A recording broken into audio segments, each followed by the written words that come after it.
This company was vandalized back in the beginning of it. Hugo started it with a group of people, then eventually they got bought by this other group that turned it into Dynamic, and since then they've been doing a lot of development, fixing any little thing that needed to be fixed, and really elevating this company to significantly larger scale. So it's been pretty cool to watch, and they have some amazing stuff on the drawing board. Hello, sir. How you doing? My name Alan Blanco is on the list. We actually got to Brickell Place, and my father had a slip here years ago, so pretty familiar with it. He had a 39 CV back on a lift, and it was fantastic to have it set up right here across from the Rickenbacker Causeway. And this, I guess, is where they have the Dynamic 30.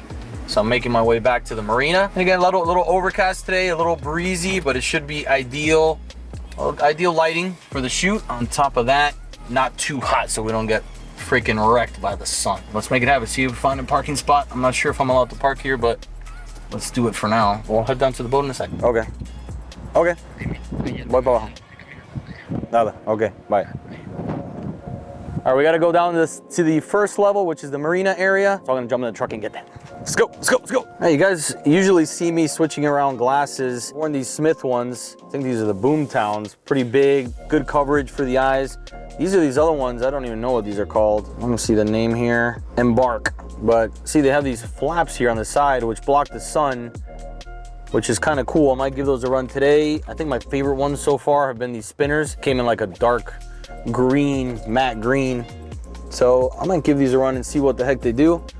Those flaps kind of block your peripheral vision a little bit, but I can see it potentially being nice. Or I think I might go to Old Trustees actually. They don't match the blue, but who cares? Let's go.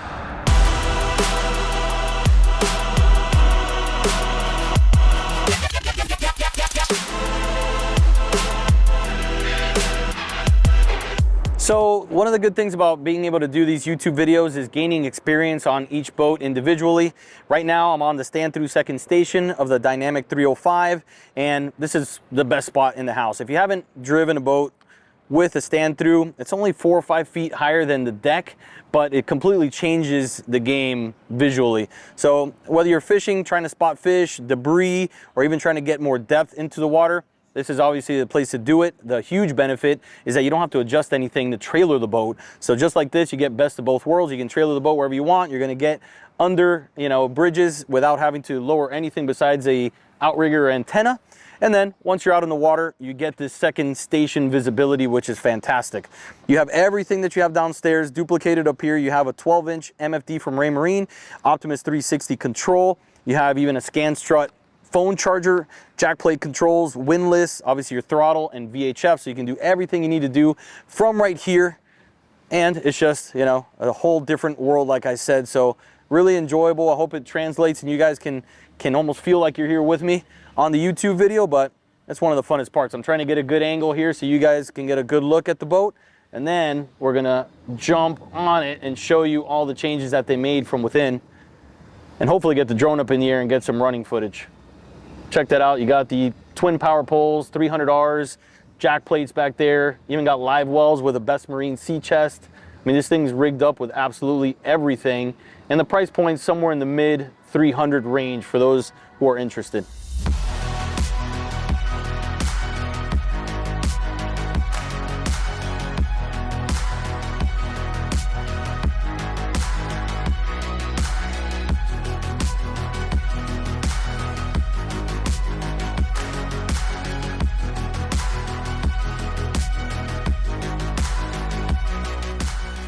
I wanted to start at the bow because this is where you're going to see some of the major changes from the earlier model to what they are doing now. So if you recall, they had forward seating on both sides, and you can still buy that model if you're interested in it. Forward seating on both sides, and then they had like a little mini cabin which opened forward and exposed your head up here in the bow, and they had a smaller console. Now they have a nice open space up here. They actually lifted the deck up 6 inches to make it self-bailing so it doesn't drain into the bilge. Then you got good height here. If you are going to do any fishing or gaff a fish off the bow of this boat, the height is absolutely perfect. They added a fish box up here so you get some additional storage, good size, and then obviously you have your anchor and windlass off the bow. One major detail that I want you to notice here is that there is no caulk line around this lounger, nor is there a caulk line all the way around the console, they actually integrated this entire part into the liner to make it one solid piece. So as you touch this thing, shake it around, or even drive from the second station, there's no movement whatsoever. There's no risk of any water getting down under there. And it's just a real cool feature to make production more efficient. Open this thing up and you have a huge storage space. And this one in particular, they have two 12-inch subwoofers from JL Audio. If you wanted to create a cooler out of this, you could. Obviously, you could not have the speakers in there, but depends what you want to do with the boat. Customary to the Dynamic brand, they utilize this space in here to put USB chargers, cup holders, even scan strut phone chargers, which is really convenient if you're sitting right here, be able to access that right next to you, and that happens on both sides. They got a tempered glass enclosure, I believe, nicely framed out, keeps you out of the elements, and has this entire thing incredibly solid, oversized hardtop here, and a really cool LED strip they put on both sides that lights up the night when the sun goes down. Taking a look into the console, this was the first door and it was a little larger than they wanted. They had to add this piece, but going forward, they're shrinking that up, so that's gonna go away. If you're looking at that or gonna ask about it, then I'm gonna jump inside and show you the headroom. So, good for a 30-footer. Got your head, and I want to show you the rigging right in this area. Check out how much they got going on and how clean of a job it is. This is like artwork. This is an absolute masterpiece. If I had to do this myself and you told me you'd give me $1 million to do it, I'm not sure if I could make it happen. But they really have quality people assembling their boats over there, and this was really cool to see. Hope you guys get a chance to see it yourself in person someday.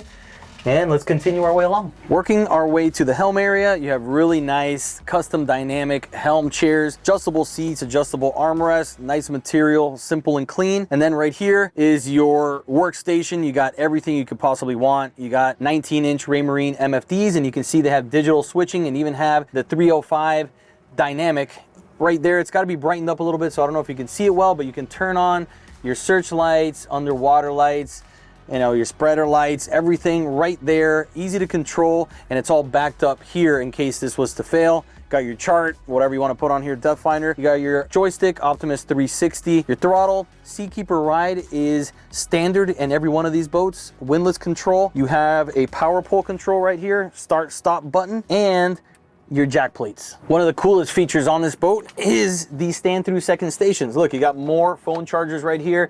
Nice pad to stand on. You can throw your phone up here. It's not gonna slide around. Beautiful enclosure. And then we're gonna jump up like so, work our way up to the second station. So this right here is the best spot in the house if you're gonna run the boat.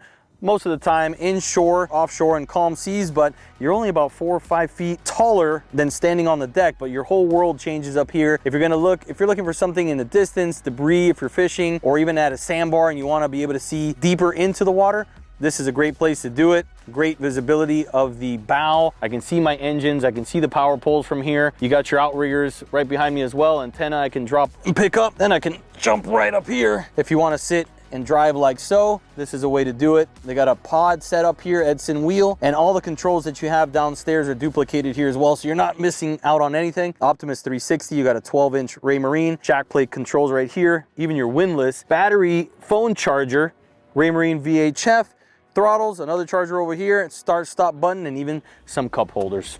Awesome. Both port and starboard, you have horizontal rod storage, or you can throw mops, brushes to clean the boat, whatever you want to throw under there. This boat does have a 9-foot beam, holds 220 gallons of fuel and 28 gallons of fresh water. We got Gemlux hardware. You got the combination cup holder, rod holders down the cap here, which is really nice. And let's work our way to the rear leaning station summer kitchen area. Here we have the leaning post and kind of a summer kitchen setup, and you can see they added supports to the hardtop. And if you try to shake this thing, I mean, there is no give at all. It's incredibly solid. Probably has a lot to do with the console being integrated to the liner, but all this support here is really heavy duty, and the finishes throughout this boat are actually super nice. Back to the summer kitchen. We're gonna open this thing up. Gas shock. This is number 1 of the new model, but you can put a grill here if you like. You could do a sink. It's up to you what you want to use this space for. They have some storage underneath here, freshwater wash down right there. This is a little trash compartment. And then they have space for a 45 Yeti that's retractable. You can pull this thing out, push it back in. I'm not gonna deal with that right now. They have some little fish boxes here if you were to need it. And actually they did a really cool thing. They put the macerators right here. If you do have fish in there, want to macerate it, you don't have to go up and try to look for the button. You actually have it here.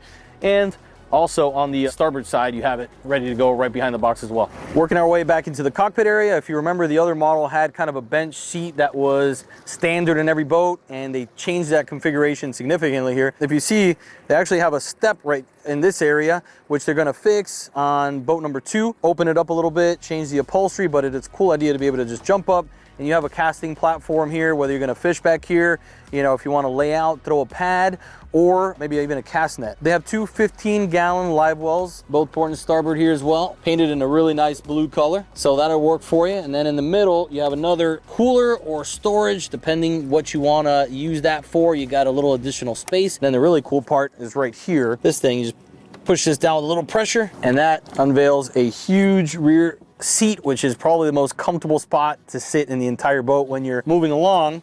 Then when you need to work into the bilge, pop these open, lift this whole thing up. If you come in here, you can see they have a really nice, clean setup, best marine sea chest, easy access to get in there and to do all your work, and it's all a finished bilge area, so all really nice and clean. You could probably utilize that space for a little additional storage as well. Finishing things off here in the transom, you have a step down to get in and out of the water. You have Mercury Racing 300s right here. Jack plates on this one, which make it nice if you're gonna get into shallow water, and then the power poles finish that off. So imagine just pulling into the sandbar, lifting your engines up so you don't have to trim them, getting into that shallow water and just dropping these anchors, pinning you in place. And I see you have a little retractable ladder, one of those that pull out directly. And as you can see, these engines are working right now. It's the Optimus 360 system.